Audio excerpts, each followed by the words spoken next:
Yo, I'm sure you saw the new Ananta announcement. Ananta is coming to Gamescom 2026 opening night live. I made a tweet retweeting this. It is happening. We're going to be there in person watching this live. I cannot wait. I am going to be there in Germany at Gamescom for opening night live. I'm going to be sitting in the audience watching the live release of Ananta's new trailer. The live stream time, as you can see on screen, is August 25th, 11 a.m. Pacific Standard Time, 2 p.m. Eastern Time. It is going to be, I believe it was like 8 o'clock in Germany. You can watch it on the official Gamescom live stream channels. I'm sure anyone that's live streaming it is going to show it as well.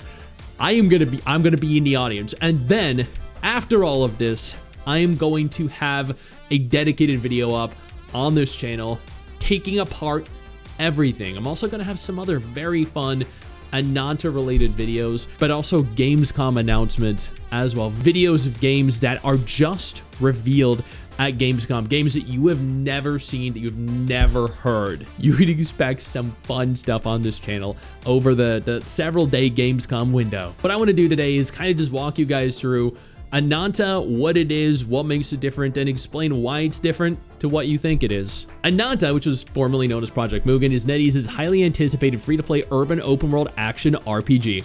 People often call it anime GTA due to its dense living city, its free-form traversal, its character switching, and its mix of activities, but it also pulls very heavily from Marvel's Spider-Man, from Batman Arkham Asylum, from Prototype, from Jackie Chan-style environmental combat, the life sim Yakuza vibes. There is so much that has gone into the creation of this game to make it look and feel unique that you cannot begin to express it in video form unless you actually get hands-on with it and play it yourself. It is developed by Naked Rain and published by NetEase Games. It was announced at Gamescom back in 2023 as Project Mugen. It was officially renamed into Ananta in November 2024. It was approved for release in China. There's a very large team, several hundred developers. Multiple different closed tests have occurred, including early 2026 reports. Pre-registrations are almost at 18 million over on their official website. The platforms are confirmed to be PC, PlayStation 5, Android, and iOS. The Xbox and the Switch releases have not been confirmed yet. Crossplay and Steam support have been speculated, but these are not fully detailed. The game is set in Nova City. This is a massive vertically layered modern metropolis full of everyday urban life mixed with supernatural chaos anomalies, urban legends, and paranormal events.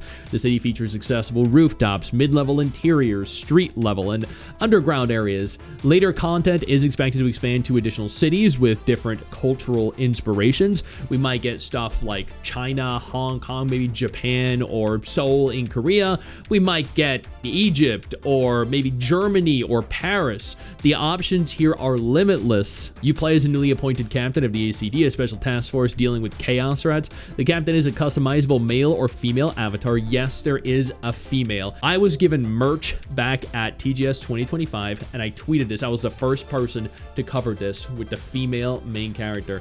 She has appeared in various different promotional formats. She is very much so going to be a playable character in this game. The customization for the main characters is going to go crazy. The core loop involves investigating anomalies while living this multifaceted urban life while the city constantly throws chaos at you. The traversal is a major highlight and largely stamina free on basic moves. You can parkour, you can wall climb, you can freely run, you can grapple, you can swing. The captain uses chaos liquid tendrils in a Spider-Man or Prototype style. There are vehicles such as cars, bikes, trucks. There is character-specific movement. For example, Taffy's Melon can actually turn into a scooter or little bike, which was actually really cool to see happen while we were at TGS. We were just like cycling through her various different weapons, and she just pulled out her bike, and we're like, oh, okay, cool, that's a thing. There is swimming, there is rail grinding, there is gliding, and so much more. This city is designed for both horizontal and also vertical play.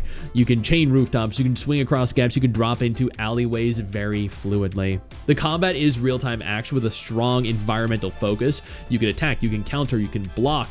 It has heavy use of the environment as weapons. You can pick up trash cans, you can pick up chairs, street signs. You can utilize your car. There's a significant Jackie Chan influence here. You can even take other enemies' weapons. At one point, Mrs. Stix and I knocked a weapon out of the enemy's hand. We ran over, we picked it up, and we started beating them with it. Yo, I don't mean to interrupt the video, but I need to take a moment here to thank all my incredible patrons over on Patreon whose support continues to allow for me to do regular videos like this every single day on this channel. Thank y'all so much, including our YouTube channel members. You guys mean the world to me. So do you guys as viewers as well. Now, without further ado, let's continue. There is a functional party system. You control one character at a time, but you can switch on the fly. It has a GTA 5 style camera transition to their location in the city. It has mid-fight switching for synergies and big plays. There are finishing moves and cinematic takedowns when enemies are stunned. Different characters bring unique kits and play styles. You recruit and play as multiple different characters, each with their own daily routines, their jobs, and personal stories. Some of them are like a cop or hunters. You can frisk people, you can scan them. There are delivery runners, there are hackers, streamers. This is one of the game's biggest draws. The game wants you to live different lives in the same city, and none of them are overlapping. Other activities include social interactions, bonds with NPCs, minigames, shopping, deliveries, side chaos events, and just general city living. What makes the game different though is that there's no character gacha. This is officially confirmed by the developers. Every playable character is unlocked through story progression and exploration. All espers and allies are met and recruited out in the world. Progression focuses on the story, the exploration, combat upgrades, lifestyle activities, and bonding. Monetization is intentionally separated from power. The monetization, since we're talking about this, is free to play. The developers have been explicit in so that they want to avoid pay to win and traditional character gacha. Spending is focused on cosmetics and customization, outfits, vehicles, homes and furniture, and similar personalization. This is where the gacha actually comes into play. Not for all of this, but for, I'm assuming, and people are speculating here, some of it. The exact systems such as Battle Pass, the cosmetic gacha, etc. are not fully detailed yet, but the philosophy is make the characters yours rather than lock characters behind spending. The last major public gameplay reveal was the extended trailer and the hands-on demos at Tokyo Game Show 2025. The reception from players, from fans, was very strong. I had such an unbelievably fun, enjoyable time playing through it. I spent multiple hours day one and multiple hours again following up day two. Mrs. Stix got to play. We got hours and hours of footage. We just never ran out of things to do. It was genuinely so much fun. And just backtracking to the outfit system just briefly, every character can wear the same outfits, and it warps to their own individual style and body type, which means smaller characters and bigger characters can wear the same outfits and show the same goods, just in different ways, which is really, really cool. There has been a long silence since, but Gamescom at 2026 Opening Night Live is going to feature, once again, a brand new trailer. This time, the trailer might reveal something even bigger, maybe a beta date. Maybe they're going to skip beta and move straight into full release. We don't know yet, but this is the first meaningful update in nearly a year. There is still no official release date. People are speculating 2026.